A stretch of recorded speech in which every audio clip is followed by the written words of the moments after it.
Si vous croisez un Sud-Africain noir dans votre pays d'origine, je pense qu'il est temps de donner un sens au continent africain.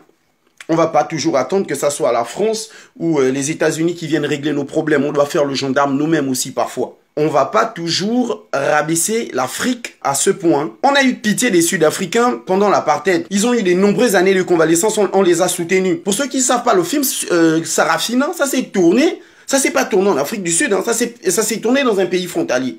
Tous les acteurs ne sont pas sud-africains, parce qu'à cette époque, le pays était instable, c'était pas possible. Il fallait raconter l'histoire pour essayer de faire comprendre au monde entier ce qui se passe en Afrique du Sud, etc. On les a soutenus. Quel est le pays qui n'a pas soutenu l'Afrique du Sud? Et aujourd'hui, ce sont les Sud-Africains qui maltraitent les étrangers chez eux. Pas n'importe quel étranger, les Africains noirs. Ça s'est passé en Libye. On a dit, ce sont les Blancs, c'est les Africains du Maghreb sont racistes, etc., etc. Mais là, ce sont nos frères noirs qui chassent les Noirs. Un pays maudit comme ça, il y a même quoi là-bas? Moi, je dis en Afrique du Sud, il y a quoi là-bas? À part le sida. Même les girafes et les lions sont infectés. Maintenant, je comprends en fait pourquoi on avait fait enfermer Mandela, paix à son âme. Le pauvre man, il a fait ce qu'il fallait faire. Et comme ça, ces gens-là sont têtus. Avec les tailles, on dirait les pygmées. C'est l'immigration qui a construit l'Afrique du Sud. Vous êtes quoi sans les immigrés? Vous êtes le seul pays d'Afrique noire qui se fait toujours diriger par les Blancs.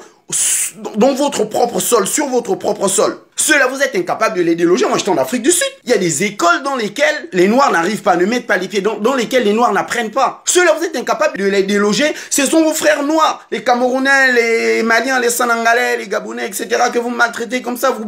Moi, je pense que, à un moment donné, il faudrait qu'on fasse ce qu'on appelle la remontada. C'est des images choquantes qui passent. Il va de l'honneur du continent, il va de la dignité, de l'image de notre continent. On avait confiance, on avait foi en ce pays. C'est le seul pays qui a organisé la Coupe du Monde. C'est un pays quand même qui a une histoire pas possible. Ils ont sali. Mandela a travaillé pour rien. Je suis désolé. Mandela a fait 27 ans de prison pour rien.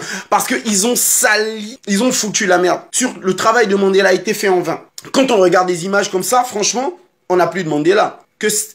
Ça